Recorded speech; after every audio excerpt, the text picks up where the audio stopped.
Hello, कैसे हैं आप सभी। Welcome back to my channel.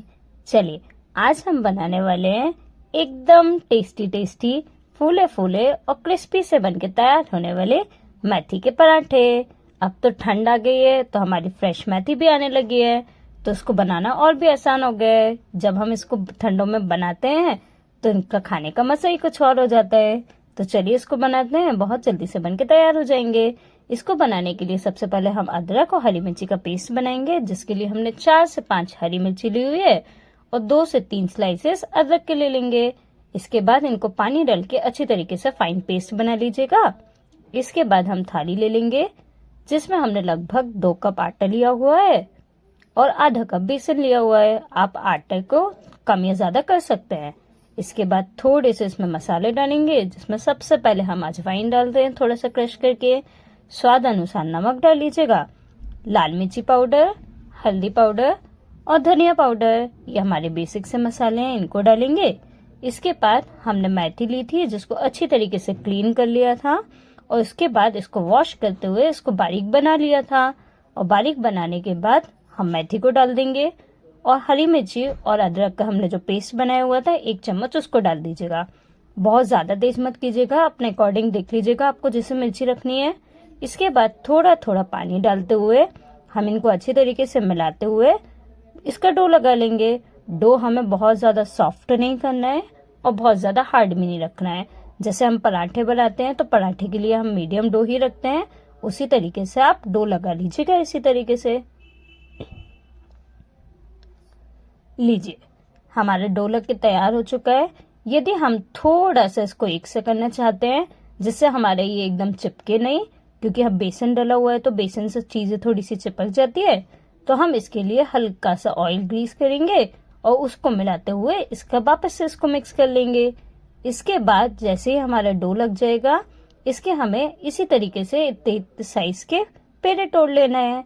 आप जैसे जैसे पराठे बनाते जाएंगे वैसे वैसे इसके पेड़े तोड़ लीजिएगा और आटे को ढक के ही रखिएगा। चलिए, अब हम तब तक जब तक हम पराठे बनाएंगे तब तक हम तवे को गर्म कर लेते हैं। तवा गर्म होने रख दिया है।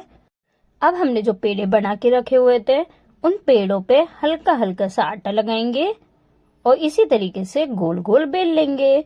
ध्यान रखिएगा थोड़ा थोड़ा सा आटा लगा लीजिएगा, नहीं तो हमारे पराठे थोड़े से चिपकते हैं। तो इसी तरीके से हमने इसको गोल गोल बेल लिया है। अब बेलने के बाद ध्यान रखिएगा हमारे जो पराठे हैं वो हल्के हल्के से फूले फूले बने, तो हम इसके लिए थोड़ा सा बीच में ऑयल लगा देते हैं।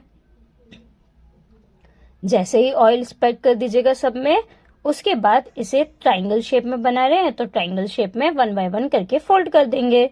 फोल्ड करने के बाद थोड़ा सा आटा और लगाएंगे 10 करने के लिए। इसके बाद इसे टर्न करते हुए घुमाते हुए हल्के हल्के हाथों से इसे बेल लेंगे। थोड़ा सा बड़ा हो जाए तो इसे हल्के हल्के हाथों से दबाते रहिएगा और पूरी कॉर्नर से अच्छी तरीके से पतला कर लीजिएगा। हमें इसको देखिए, जब बेलेंगे तो हमें बहुत ज्यादा मोटा नहीं रखना है और बहुत ज्यादा पतला भी नहीं करना है। एकदम पतला कर देंगे तो बहुत ही ज्यादा कड़क बनेगा वो, तो ध्यान रखिएगा इसको मीडियम में बनाना है। इसी तरीके से हम 1-2 पराठों को और बेल लेते हैं। बाकी पराठे हम जैसे जैसे बनते जाएंगे वैसे वैसे सेकते जाएंगे। तो देखिए, वापस से हमने एक पेड़ा लिया हुआ था जिसको आटे से डस्ट करके इसको गोल बेल लिया है। बीच में से हल्का सा ऑयल पुट करेंगे और उसको स्प्रेड करते हुए इसको पहले ऐसे टर्न करेंगे, फिर उसको हाफ टर्न और कर लेंगे। थोड़े से आटे को वापस से डस्ट करेंगे, हल्के हल्के हाथों से घुमाते हुए इस तरीके से बेल लेंगे। चलिए, अब हम सेक लेते हैं। इसको सेकने के लिए हमने तवा को पहले से गर्म किया हुआ था, तो हमने पहले पराठा डाला। हम पहले ऑयल नहीं लगाते हैं, इसको टर्न करते हुए हल्के हल्के हाथों से दोनों तरफ ऑयल लगा देंगे। देखिए, आप चाहे तो आप किसी से भी थोड़ा थोड़ा सा ऑयल लगा सकते हैं। देखिए हमारा कितना फूल गया है वो। इसी तरीके से आप बनाएंगे तो फूलेंगे भी और क्रिस्पी भी बनेंगे। लीजिए, हमारा पराठा बनके तैयार है। आप भी इसी तरीके से बनाइए और बताइए आप लोगों को ये पराठे कैसे लगे, जिनको बनाना बहुत आसान है और बहुत ही जल्दी बनके तैयार भी हो जाते हैं। और सबसे बड़ी बात, खाने में बहुत ही टेस्टी लगते हैं। हमने इसमें ना लहसुन का यूज किया है ना प्याज का यूज किया है। आप भी इसी तरीके से बनाइए और बताइए आप लोगों को ये रेसिपी कैसी लगी। यदि अच्छी लगे तो प्लीज चैनल को लाइक कीजिएगा, शेयर कीजिएगा, सब्सक्राइब कीजिएगा। Okay, bye bye.